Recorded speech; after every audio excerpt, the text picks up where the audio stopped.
Хора, аз съм Стив и днес ще снимам четвъртата част от Clash Royale.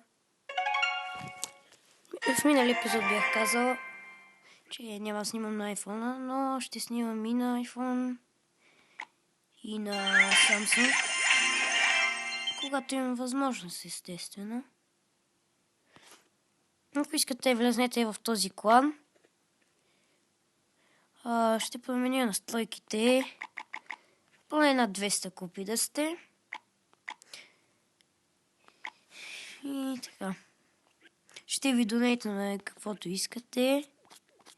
Ами ако сте много силни, явно ви трябва да донейтвате на нас. Все пак дайте отворим двата фри честа. Малко много съм увеличил. Виждате, почти съм седма арена. Даже бях стигнал, ама веднага спаднах. Имам силвър чест от седма арена. Така.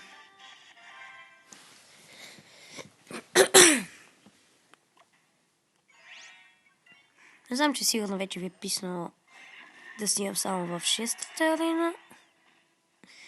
Затова ще се опитам да стигна до 7-та арена.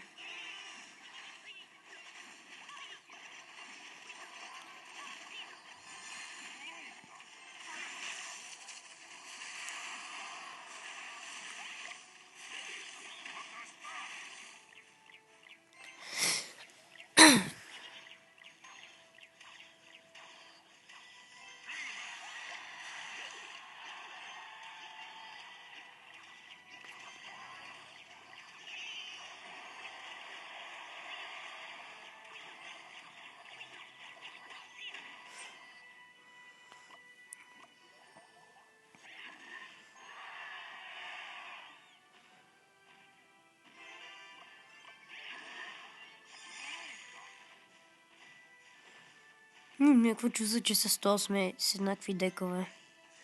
Но всъщност не сме.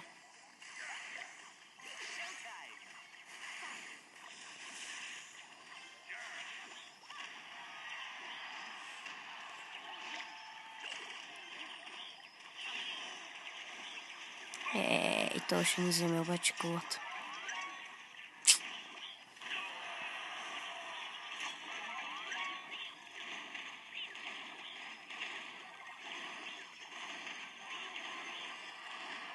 Ние го бихме, бе.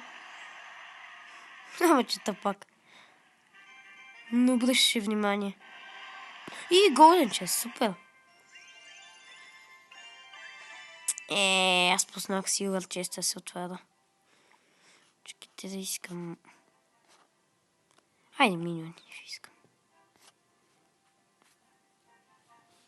Та хора, виждате, че имам два акаунта, с които снимам. Единия е по-нисък левел. Трети, този, както виждате, е седми. Хора, това беше четвъртата част. Петата част ще бъде с битка и с пак опенинг. И за това сигурно известно време ще се забавя. Може би 2-3 дни, не знам. Добре, хора. Също да кажа още едно нещо, че ще направя клип как да си изтеглите Minecraft за iOS софтуер. Това е всичко за днес. Надявам се клипът ви хареса и не забравяйте да се абонирате. Чао, до следващия клип.